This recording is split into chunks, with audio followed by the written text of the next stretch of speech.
warahmatullahi wabarakatuh. Kembali lagi ke channel saya Adi Nur Prayogi.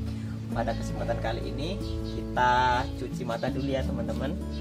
Tidak harus alpukat terus. Nah, sekarang saya berada di salah satu koleksi tanaman hias saya, yaitu si ratu daun atau yang sering kita sebut Aglaonema. Nah, ini seperti ini. Jadi ceritanya kemarin saya menambah koleksian, yaitu membeli Aglaonema hasil impor ya. Ini kita lihat ada red anja dan ini ada red stardust. Nah, kelemahan dari barang impor itu biasanya kita harus ganti media tanamnya dulu supaya pertumbuhan akarnya bisa adaptif di lingkungan kita. Karena apa? Biasanya media tanam dari impor itu masih berupa kokopit maupun dari moss ya. Nah, ini kalau kita tidak pintar merawat atau kita masih pemula, itu sangat berbahaya terhadap akar kita.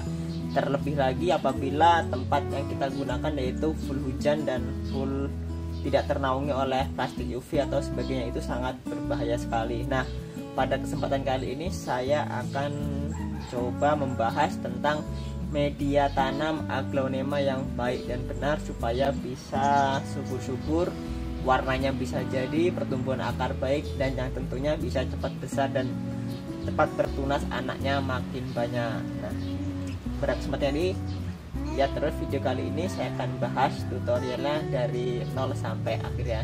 Jangan di skip. Bagi yang belum subscribe silahkan subscribe terlebih dahulu. Oke.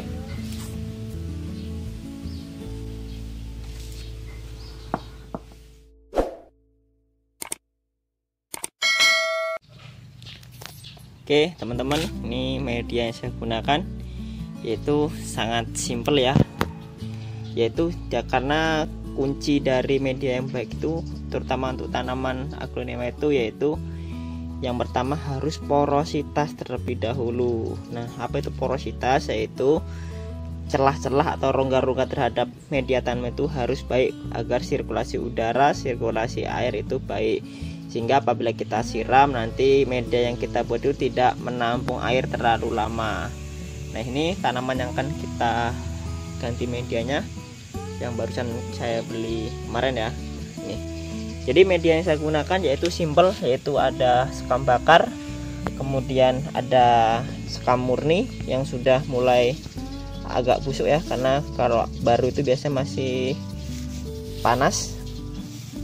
Nah, ini yang sudah mulai busuk, sudah mulai mencoklat ya, ini yang baik. Nah, ini kemudian satu lagi yaitu yang untuk penambah porositas, yaitu ada pasir malang. Nah, ini saja yang saya gunakan, tidak terlalu banyak, namun sudah bisa mewakili sebagai kriteria media tanam yang baik ya. Kemudian ada pupuk tambahan lagi, yaitu pupuk slow release. Saya gunakan pupuk SR merah ya. Oke, sekarang kita akan, oh ya, ini perbandingannya yaitu sekam bakarnya 1, sekam biasa 1, dan pasir malangnya secukupnya saja, bisa setengahnya saja kita gunakan ya. Nah, sekarang kita akan coba bongkar medianya dan kita aduk medianya. Oke, sekarang kita aduk media yang kita gunakan ya, hingga tercampur rata antara sekam bakar, pasir malang, dan sekam murninya.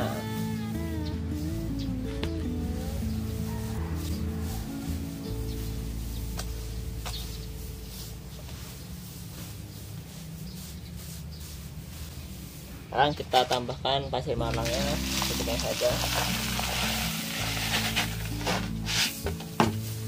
Kita aduk lagi.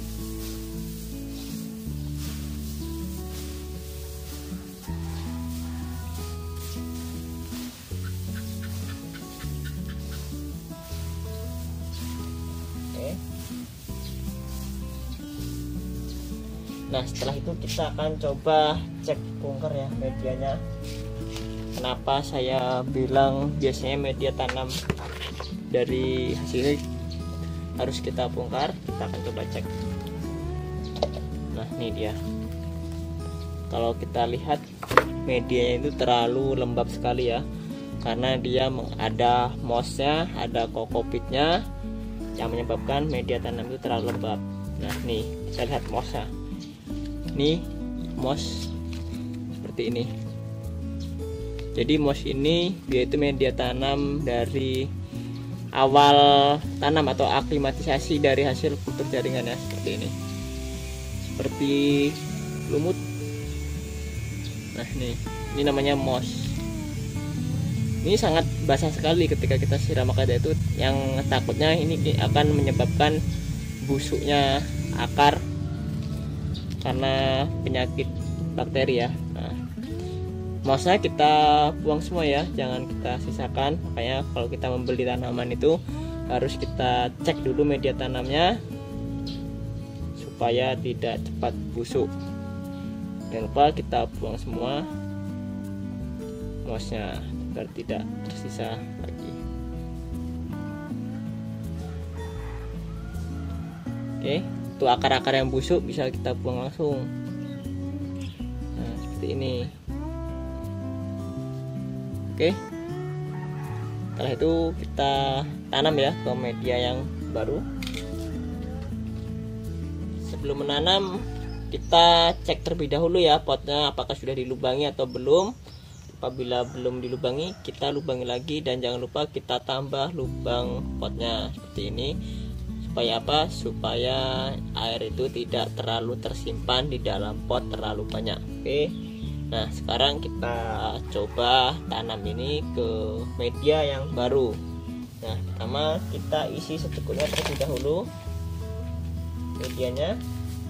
Kemudian kita dasari terlebih dahulu dengan pupuk strolis ya, cukupnya kita aduk rata sebagai pupuk dasarnya ya. Nah, kemudian kita kira-kira akarnya, kalau bisa akarnya kita susun supaya dia pertumbuhannya merata.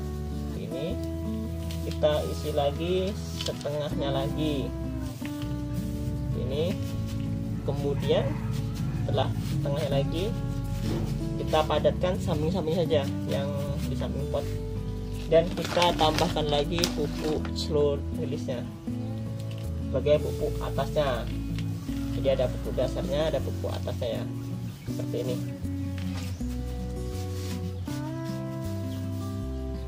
Nah ini dia.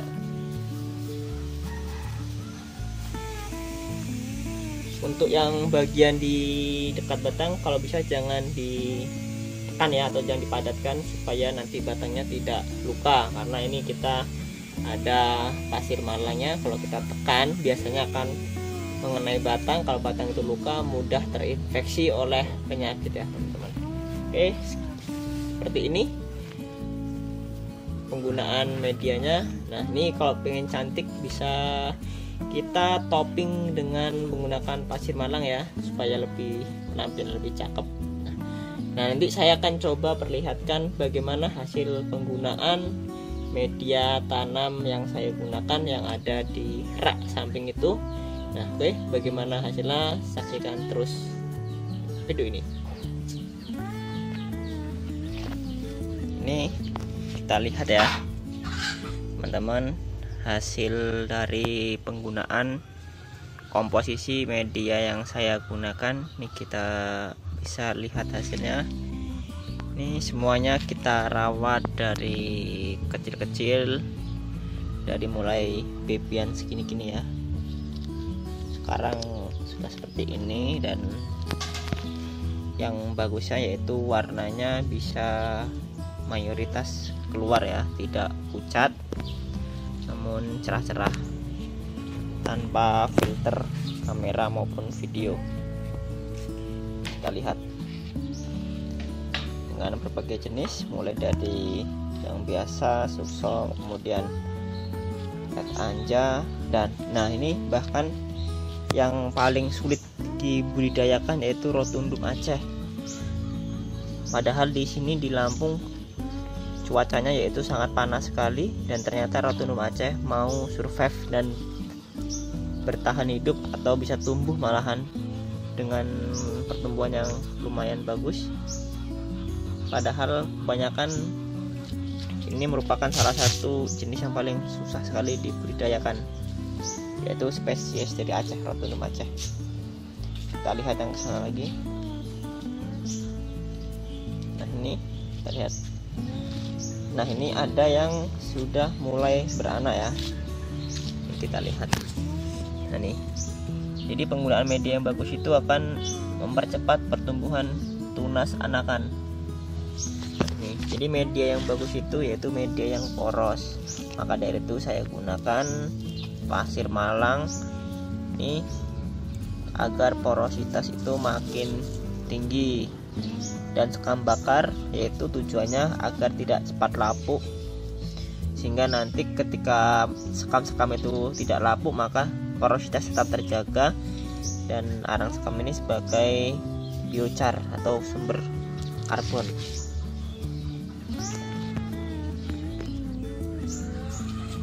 Nah, kemudian kalau pupuknya saya menggunakan pupuk merah slow release atau Dekastar ya ini, dan penyemprotan pupuk daun menggunakan Gromor atau Gandasil daun setiap interval 1 minggu sekali.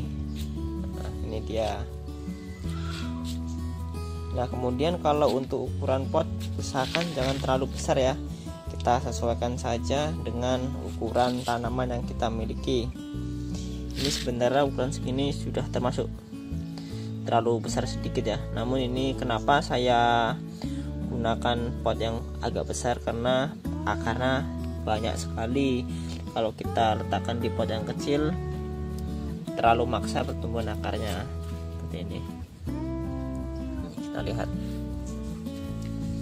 nih, sampai dari daun bawah aja belum ada yang rontok. Ini mayoritas kita rawatan lokal semua.